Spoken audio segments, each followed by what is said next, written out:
Torah. Two interesting aspects in this week's Parsha.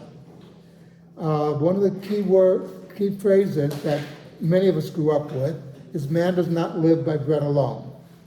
Also, we're reminded constantly that we went to war. God was with us because we were doing the mitzvot, and that's why God helped us. Basically giving us the idea that we have to try and succeed, but we have to be humble about it. We have to know that without God's help, we won't succeed. During the American Civil War, Lincoln was asked if God was on the side of the Union.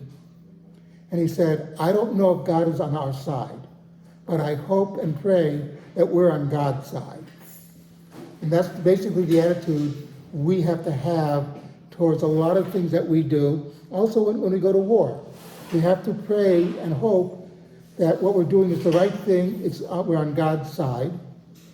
One of the interesting little tidbits that people aren't aware of is that the guys going into Gaza and doing the fighting, there's a religious aspect to a lot of what they're doing. There's a lot of makeshift shuls being set up, and young men and women who would never go to a shul in civilian life are going to the shul.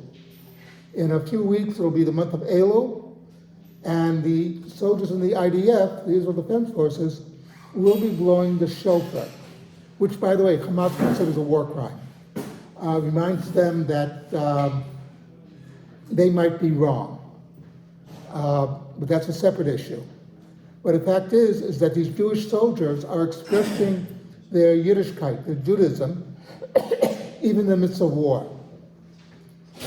And it's something that we have to remember, that even in the worst situations, we have to show that we're Jewish and we have a very deep background. That it's not just a war that we're just one side fighting the other.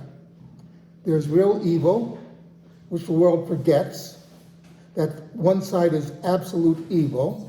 The only starvation going on in Gaza are the hostages that Hamas is holding. The rest of the food is being stolen by Hamas if they can, but the people there are not starving that I've ever seen.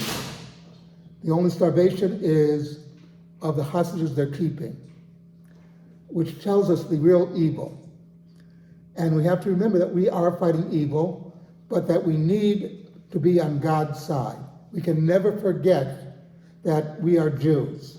So no matter how evil the other side is, we have to maintain our Yiddishkeit. So something to think about.